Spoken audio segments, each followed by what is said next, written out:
Welcome to The Growth Show. This is a part of new series where we dive into the journeys and insights of leading professionals across various industries. Today, we are super excited to have Dave Masson with us. Dave is a well-known real estate agent in Vancouver, BC.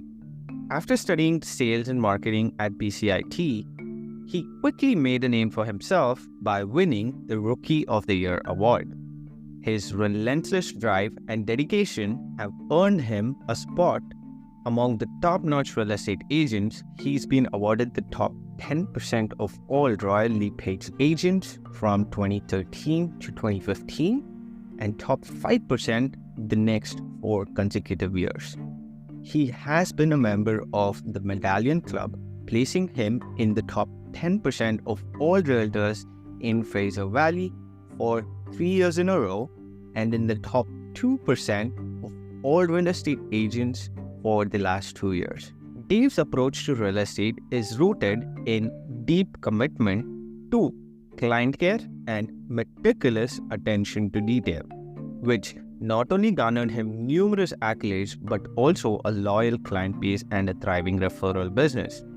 Beyond his professional success, Dave is a community-minded individual, actively contributing to organizations like Reuben Shoes and BC Children's Hospital, showcasing his commitment to making a positive impact.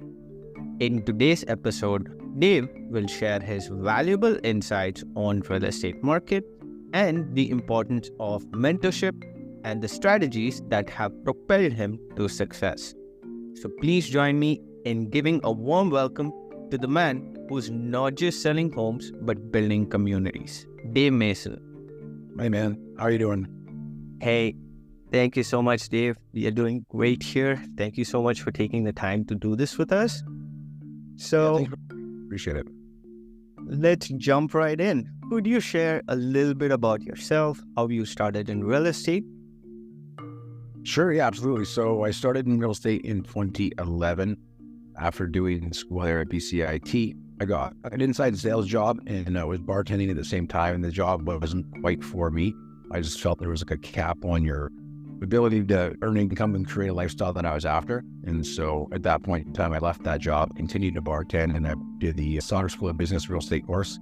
Took me about 6 months, and then I got my license, joined Royal LePage, and I guess I kind of never looked back. So I've been doing it for some time now, and it's good. It's been a good journey. The beginning was a bit of a struggle because I didn't really have a mentor. I was by myself, so that sink or swim mentality. Thankfully, I was able to swim, but at the first few years, it didn't feel like I was going to do that for sure. Could you share a little bit about your first client? Do you remember your first client? Yeah, I do. Funny enough, her name was Kim. She was a regular. She'd come for lunch and stuff with her boyfriend and associates at my bar. She'd sit there, and I'd let her know that, we had a good conversation, and we always talk about life and stuff like that. I had told her, hey, I'm getting my real estate license. And she's like, oh, that's awesome. She's like, I'm thinking of selling my place in a few months. So if it lines up, then that'd be great. And as soon as I got my license, like the day, you get like this email and it said, congratulations, you've passed the exam. And I knew I was going to be licensed. So she was my first email. Before anyone, I was emailed her, say, hey, Kim, just wanted to let you know that I got my license. I'll be practicing real estate here in the next couple of weeks. And she go, oh, great timing. And then I had my first listing within a couple weeks, really. So it was interesting to say the least. That's great. And if you look back, were there moments where you were like, whoa, okay, this can happen? Did you have those moments where it determined, okay, this is okay to push forward? You know what I mean? Yeah, I think around the second year mark, when I started getting a little bit more traction with my clients and stuff, and it seemed like I could probably create a lifestyle out of this. It was then the first few years, like I mentioned earlier, was a bit, when you don't have that mentorship and you don't know what to do, there's so many variables to this business that you can do so many things, generate so much business. There's different things that work for different people. And I find when you kind of are by yourself, you don't know which one to pick. So I think the first few years I was kind of going through that transition. And then, what stuck with me was just the client care and the attention to details when I'm handling the client in the post-transaction as well, and not just handing them keys and forgetting about them as people and as clients. And then always have a deep relationship with most of my clients, whether it's just talking to them every few months and keeping in touch with emails and client events, etc. And as I started to do that, people started to see that I really did care, and that's when the referral business really started picking up for me. That's great. And you started adding different channels such as YouTube. So I saw the market updates. That was really informative. What would be your short-term and long-term goals in real estate? I don't have any short-term. I guess what's short-term as far as like just in like my business, it is building up that following on YouTube and my social media content. But I still think everything in real estate is long-term, whether you're looking for building a business in real estate or building a portfolio or whatever avenue you decide to explore when it comes to real estate. It's a long-term goal, right? Short-term doesn't quite work in real estate. People did get somewhat lucky, I guess, from purchase in 2020 to 2022. The growth that we saw in the values of properties was like no other. And I don't think we'll ever witness that again. So that said, that's when I tell my buyers and myself when I purchase a property, like you need to be looking at this from like a long year, like a 10-year plus window to actually see some significant growth and then being able to leverage that property or buy another property. But it's always long-term for me. Will be just to own a few more investment properties and being able to pass on some wealth to my children when they get older and need money for school and they want housing and they have those opportunities. That's great. And you also help your clients have that perspective of long-term so that they can build their wealth as well, right? Always, yeah. I always say look at it from a long-term, prospect. Like what's your long-term goal here and how can we get to achieve that in a safe manner? That's great. And what is some of the metrics that you track every day? What kind of dashboard do you look at? So for the dashboard, we use Trello. It's a free dashboard that you can use and we have everything in there. So we have like upcoming clients, potential clients, ongoing clients, closings, and we have like a standard operating procedures in there as well. So basically you would go in there and you would see how we do things. We have everything on a check mark, like from the initial meeting to the client to the follow-up email, so on and so forth until we list our home or with our buyer, etc. And everything that steps from A to Z, essentially. So that's my dashboard for business. And then for my personal self, I just have a routine, if that's kind of what you were asking. Mm-hmm. It has been stuck with me for a while. And I usually get up around 5. And then what I'll do is I'll have some coffee, I like to read a book, 10 pages or something like that, just of some sort of book that's helped me move forward.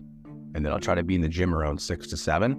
And then I come home, and my kids are usually getting up around 6:30 with my wife and stuff. So I'll join them for breakfast and head off to work. That's great. Is there any you're reading currently, anything you'd like to share? The one book that I think that everyone should come to read, not reading it currently, but it's called The Slight Edge by Jeff Olson. Awesome. And it's an amazing book. Have you read it? Yeah. Yeah. It's good. It's a nice little reminder that, whenever action you choose to take on a daily basis, it's either going to work for or against you, as you know, right? It's just, it puts it in a pretty cool perspective to help you break down your long-term goals into like little chunks and how are we going to get there? That's great. And it adds to the point you said you like to read 10 pages, right? In the next 30 days, like you would have read like, in the next 10 days alone, you would have read like 100 pages. You know what I mean? Exactly. The average book is probably, I think you can even say that, 300 pages, let's call it. That's a book a month, right? $12 a year. So I'm not perfect. I will miss, sometimes I'll miss a couple of days or weeks. It's just, with life and kids and they get up early and you're kind of always your day for a little bit of a spin. But the consistency is there for me. And so if I'm not reading those books, I'm more or less like listening to podcasts and stuff like that. What kind of podcast do you listen to?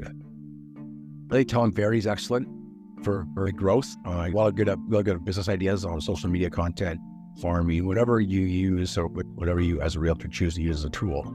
They usually have a topic on there can provide some insight that you weren't maybe thinking of originally. And then Lewis Howes is another one.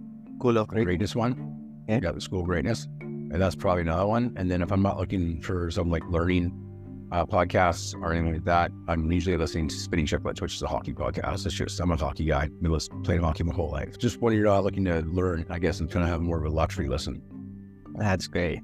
And now stepping back to like the market and the outlook, with fast changes in technology, low inventory, interest rate changes, what do you see happening? What do you see other trends in the market currently?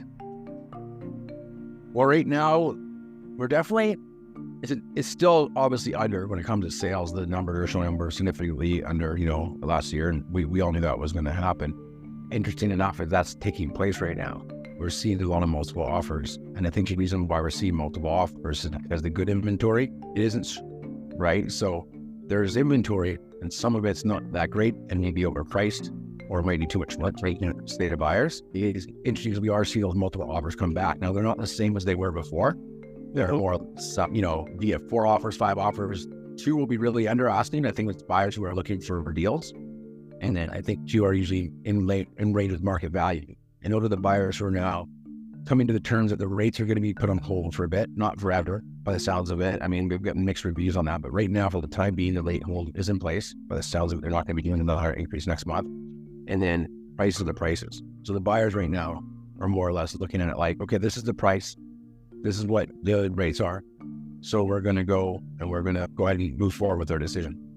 And I'm seeing a lot of opportunity when it comes to the market right now as far as people who are looking to move up. So if you're at a condo and you want to get into a townhouse or a townhouse to detached, the price difference in each asset category hasn't been so advantageous for buyers right now. Haven't been so small in a long time. Obviously it has been before, but in recent years it wasn't this advantageous, and making that jump up was a bit challenging for some. So if you have a townhouse or a condo and maybe you purchased it, obviously before the rush of the spike in increases, but call it like 2015, 16 or before, there's a good chance you're seeing healthy equity. So if you wanted to make that move up, then I think now is the time to look at those numbers, review them, see if they make sense. And if it does, I think it's a good chance to move forward. Yeah. And I think we'll have a slower year again in comparison to the last few years. I do think we're going to have an uptick in activity in the spring, but I don't think we're ever going to see what we saw last previous years. But I do think we'll see an uptick in activity. But overall, it'll be one of the slower years still. Okay. And knowing what you know now, if you had to start from scratch today, what would you do differently? I'd probably try to find a mentor if I was brand new. I'd probably join a team. Teams weren't as big when I joined in 2011. They were there, but they weren't everyone. No, I shouldn't say everyone, but teams are very common now. They really weren't in the day when I started. So that's the one thing I would do. I would definitely try to go on a team.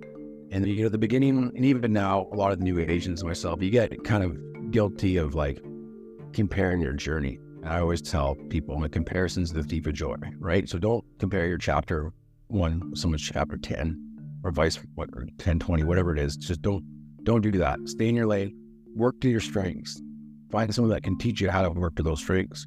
And I think your journey will be a lot quicker. That's great. Thank you for sharing. Comparison is a thief of joy, and staying in your lane and just putting your head down. Okay, scoreboard is there. Just do the work, right? And do the work, exactly. Right, regardless of the outcome. It's tough to do because you're on social media. People are on social media, so you get caught up in that. But just focus on your journey. Take the small steps, maybe 3 to 5 daily tasks that are going to help move the needle forward. Don't worry about being busy all day. It's good to be busy all day, but just because social media says you should be grinding 8 to 8, but you can't fill those hours sometimes. If you fill them with this, that's going to move the needle forward, then you will move forward. 100%. And what kind of organizations are you a part of? So I am on the board of a nonprofit called Ruben Shoes. It's a local nonprofit that works out of the Dominican Republic. We have a school there. My wife, a good friend, runs it. And so we've been part of that for a long time now. And we have a lot of students there that we sponsor through local people here. It's about $50 a month sponsored a student. And then that will help them get their meals, their education. We have 2 schools there now that we've helped. One rebuilt, the other one we built from the ground up, secondary school. So I'm on that right now, outside of obviously working and being a dad. That's the one thing I do. That's great. That's great. Is there anything we could do to support? Check them out and see if it's in the budget. There's opportunities there. Another big one that I'm for, if that's not for everybody and you want to be more local, I would say Children's Hospital is close to us. So my daughter was diagnosed with type 1 diabetes when she was 6 months. So we spent plenty of time there. They've done a lot of good things for us. We're very blessed to have that in our backyard. Being in Vancouver, it's been so great. So that's another one I would tell people to check out and donate to. And yeah. That's great. Coming back to the question which I had already asked. So Slight Edge is a book everyone should read. Do you have any other books that comes up to your mind? The 5 a.m. Club is good as well. Very good book. Very motivating. what's the other one? I can't remember the name of that one right now. But the 5 a.m. Club is a really good one for me. 5 a.m. Club, Robin Sharma? Yeah. Okay. 5 a.m. Club, Robin Sharma. That's great. Really good book. And they, yeah. And if you're looking for more real estate specific to millionaire real estate agents, a good one too. That gives you a breakdown of how to properly run a real estate business. So that's one that was up there as well. who are some of your biggest models or influencers you follow? The biggest influences that I follow? Yeah, models or influencers. It could be authors such as Jeff Olson, Tim Grover. Yeah, Tim Grover is one of my, I like him. I like his approach to stuff. Great question. There's no one I really specifically follow who's a star that I like. You know, I take little tidbits from everyone, but I just try to surround myself with people who are more successful than I am. And I don't know if you've heard this before, but typically you are the sum of your top 5 people that you hang out, whether that's good or bad. The top 5 you spend the most of your time with is probably what you're going to end up being like.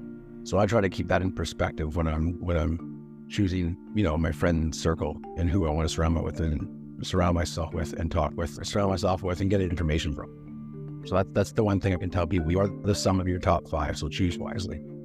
Right. If we can dig a little deeper on that, is there any specific place that you meet people like that, or events, or what would you recommend someone who's in a brand new city, want to build connections? Do you have any? Yeah, I would check out for people who are the people you usually need? You obviously want like financial advisors, mortgage brokers, real estate people, like people who can generate wealth, like business people, entrepreneurs, right? So maybe pick out a couple small businesses that have interest to you. Like I'm a gym person, right? So I like to be healthy and active. So I would maybe look at some small gyms in my area if I was new to the area, and see which one spoke to me, talk to the owner, collaborate with them, and like maybe start to get to part of their friend network. And same with like mortgage brokers, financial advisors, like stuff that helps you move forward, move the needle forward.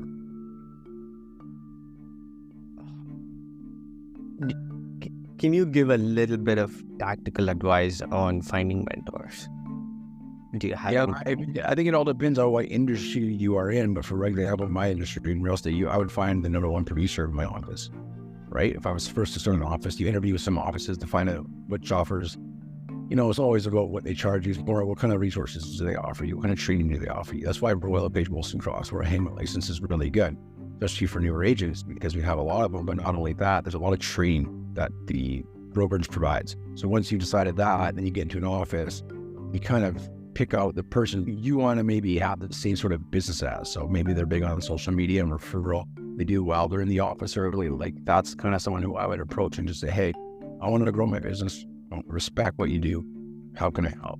Maybe you're just doing nobody else's for the person for a bit. But if you can sit in the office and see how they talk to not only clients, but other realtors, prospective clients, how they follow up, these things are going to be a staple in your business. So that's what I would suggest. Whatever industry you're in, find out who the top producer or producers are and see if one of those will allow you to piggyback on their success, as far as like not piggyback on their success, but piggyback on their day-to-days to see how they implement their days. And if you can replicate that, you should have a pretty good chance at being just as successful as that person. That's great. Like you'll be able to stand on their shoulders and learn from them, right? So that's 100%, right? And if you got to go back to that thing we just spoke about, your top 5, if those are one of your people in your top 5, the more you go with that, the more good habits you're going to pick up from those people. That's great. That's great. Okay, now the question is, if you could snap your finger, go back in time, tell your younger self 3 things.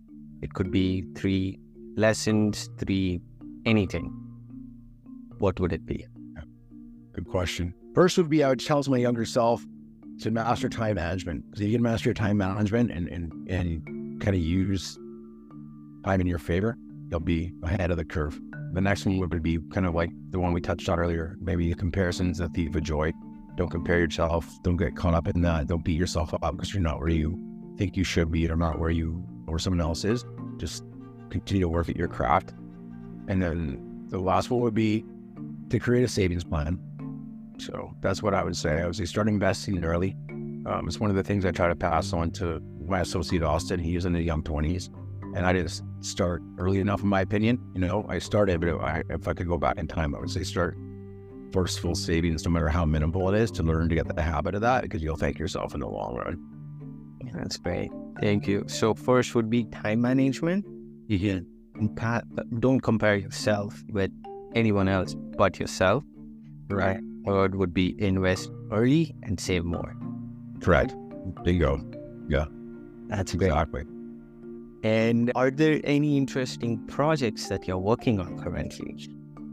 Not at the moment, just that, I'm really like I mentioned earlier, I'm trying to build that YouTube page. It doesn't take a while. So that's the kind of what I'm focusing on this year, outside of, continuing to sort of grow our database and grow our database. That's another avenue that I'm trying to do, is build a successful YouTube channel that is informative, right? And people can turn to for real estate updates in the Vancouver and the Fraser Valley. So that's kind of a project, it does take some time between developing content, editing content, and getting it launched. That's kind of a small project in itself. So that would be it. Oh, the interesting project. Yeah, I see the videos are really informative. You guys should definitely check it out. All the links will be in the description below.